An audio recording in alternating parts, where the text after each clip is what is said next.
Hello student, इस video में मैं आप लोग को ये बताने जा रही हूँ कि कोई भी रिएक्शन को हम बैलेंस कैसे करते हैं।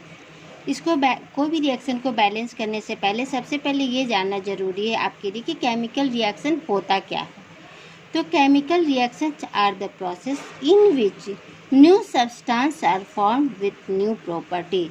वैसा प्रोसेस है जिसमें कोई नया सब्सटेंस बनता है जिनकी प्रॉपर्टीज़ क्या होती है, अलग होती है। जैसे आपके घर में दूध से दही बनता है, तो दही की प्रॉपर्टी, नया सब्सटेंस दही बना तो दही की प्रॉपर्टीज़ क्या होगी, दूध से अलग है। इसी तरह से फॉर एग्जांपल हम लेंगे मैग्नीशियम प्लस ऑक्सीजन, हमारा बना ये मैग्नीशियम ऑक्साइड। अब इस मैग्नीशियम ऑक्साइड की जो प्रॉपर्टीज है ये मैग्नीशियम एंड ऑक्सीजन से अलग है। जैसे chemical reactions are the process in which new substance are form, यानी कि मैग्नीशियम ऑक्साइड बना जिनकी प्रॉपर्टीज इन मैग्नीशियम एंड ऑक्सीजन से अलग, new substance are form with new properties. ठीक है। अब आप लोग को एक क्वेश्चन आता है, हमेशा पेपर में क्वेश्चन आता है कि हम कोई भी रिएक्शन को बैलेंस क्यों करते हैं। ठीक है, तो आप लोग 9th क्लास में पढ़े होंगे law of conservation of mass.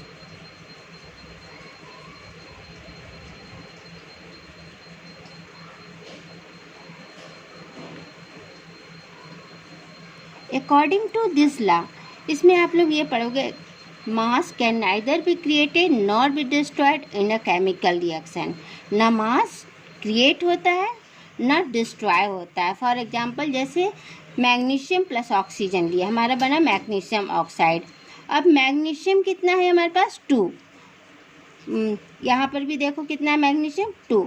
Oxygen कितना है 2, यहाँ पर भी ऑक्सीजन कितना है 2। The according to this law mass can neither be created nor be destroyed in a chemical reaction, यानी total mass of the reactant is always equal to the total mass of the product.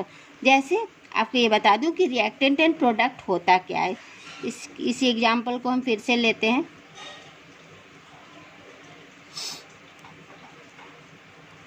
अब इस arrow के left side, इस arrow के left side को हम लोग बोलते हैं रिएक्टेंट, और इस एरो के राइट साइड जो भी रहता है उसे हम लोग बोलते हैं product. So the mass of reactant is always equal to the mass of product.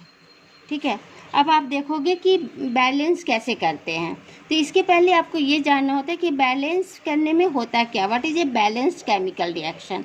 तो बैलेंस करने में दो एटम्स जितने रिएक्टेंट में होंगे उतने ही हमें प्रोडक्ट में करना होता है, दोनों तरफ बराबर रहना पड़ता है। जैसे यहाँ मैग्नीशियम 2 है तो इधर भी 2 हो गया, ऑक्सीजन यहाँ 2 है तो इधर भी 2 हो गया। कभी भी हम फार्मूला में नीचे नहीं लगाते हैं बैलेंस करने के लिए, जब भी लगाएंगे तो इनके सामने लगाएंगे। ठीक है। अब देखो फॉर एग्जांपल आप देख लो, सबसे पहले इसी को मैं बैलेंस करती हूँ। आपका जो था Mg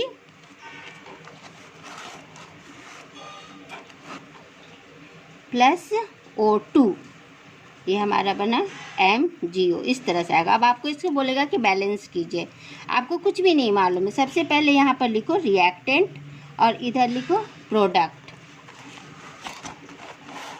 एक मिनट,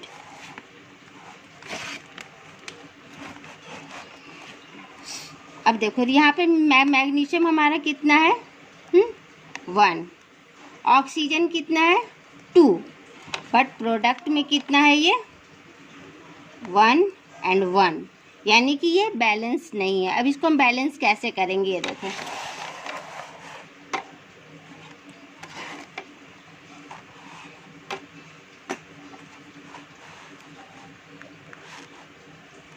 Mg प्लस O2, ये हमारा बना MgO। अब देखो यहाँ पे ऑक्सीजन 2 है, तो इसे 2 करने के लिए जो हमारा प्रोडक्ट बना है इसके आगे अगर 2 लगा दिए, अब क्या हो गया, ऑक्सीजन तो 2 हो गया, बट हमारे पास मैग्नीशियम इधर तो 2 है बट इधर 1 है, तो हम यहाँ पे 2 लगा दो। अब क्या देखो, मैग्नीशियम भी 2 2, ऑक्सीजन भी 2 2, इस तरह से हम बैलेंस करते हैं। अब आपका नेक्स्ट एग्जाम्पल है, दूसरा है Zn प्लस H2SO4, ये हमारा सल्फ्यूरिक एसिड है। बना हमारा जिंक सल्फेट प्लस H2। अब देखो Zn कितना है 1 1, हाइड्रोजन कितना है 2 2, ठीक है, सल्फर 1 1, एसओ ऑक्सीजन 4 4। तो हम कह सकते हैं ये रिएक्शन पूरी तरह से बैलेंस्ड है, ठीक है। बहुत सारे रिएक्शन होते हैं जिसे हमें बैलेंस करने की ज़रूरत नहीं होती है, वो बैलेंस किए हुए रहते हैं।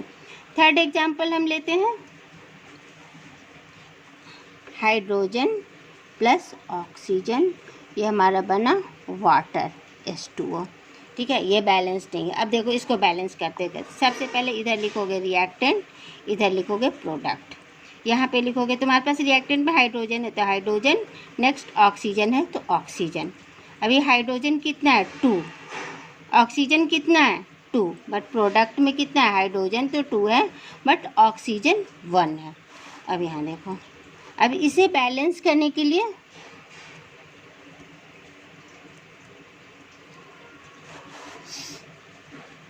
H2 plus O2 H2O, hydrogen oxygen यहाँ 2 है बट यहाँ 1 है तो इसके आगे हम 2 लगा दो। अब ऑक्सीजन तो 2 हो गया बट हाइड्रोजन कितना है 2 2 जा 4, यहाँ पर 2 है, यहाँ लगा दो इस तरह से। नेक्स्ट हम देखते हैं,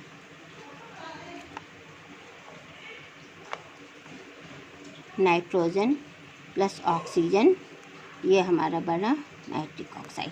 अब देखो ये नाइट्रोजन कितना है 2, ऑक्सीजन कितना है 2, इधर कितना है दोनों 1 1। अगर हम इसके आगे 2 लगा देते हैं तो नाइट्रोजन भी 2 हो गया और ऑक्सीजन भी 2 हो गया। इस तरह से बैलेंस करते हैं। फिफ्थ,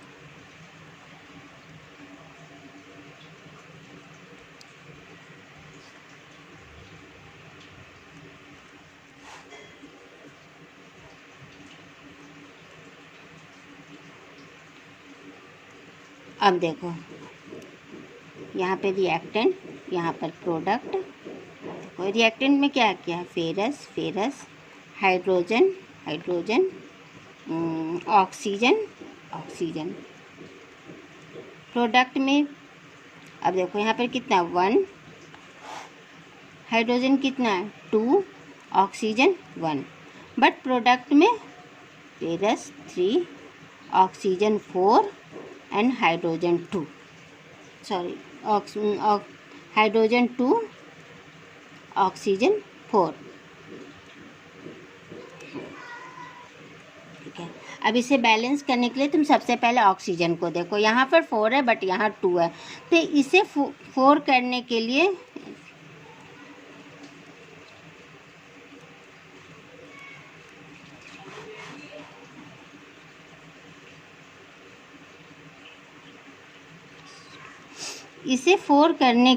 यहाँ पे हम 2 लगा देंगे। अब हाइड्रोजन 4 हो गया, सॉरी इसे 4 करने के लिए यहाँ पर 4 लगा दो। अब देखो हाइड्रोजन कितना हो गया, ऑक्सीजन तो बैलेंस्ड हो गया बट हाइड्रोजन कितना हो गया 4 2 जा 8, ठीक है। यहाँ पर हम 4 लगा दिए। अब ये भी हो गया 4 2 जा 8, फेरस कितना है 3, इसके आगे 3 लगा दो, ठीक है। सबसे पहले हम देखेंगे ऑक्सीजन 4 है तो इसके आगे 4 लगा दो, ठीक है। हाइड्रोजन, अब हाइड्रोजन हो गया 4 2 जा 8, 4 2 जा 8, यहाँ पर 4 लगा दो, 8 हो गया। फेरस पे आगे 3 है यानी कि 3 है तो यहाँ 3 लगा दो। अब नेक्स्ट हम देखते हैं CH4 प्लस O2।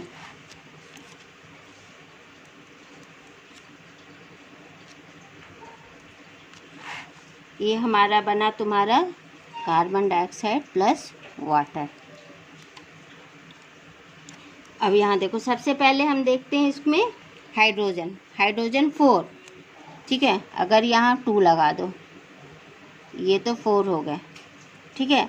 ऑक्सीजन हो गया 2 2 4, यहाँ 2 लगा दो, कार्बन 1 1 हो गया बैलेंस्ड।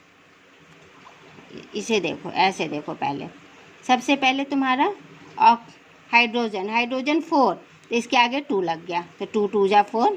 अब ऑक्सीजन 2 और 2 4 हो गए तो यहाँ पर 2 ऑलरेडी था तो इसके आगे 2 लगा दिए तो ये 4 हो गया, कार्बन 1 तो कार्बन 1, इस तरह से बैलेंस्ड हो गया।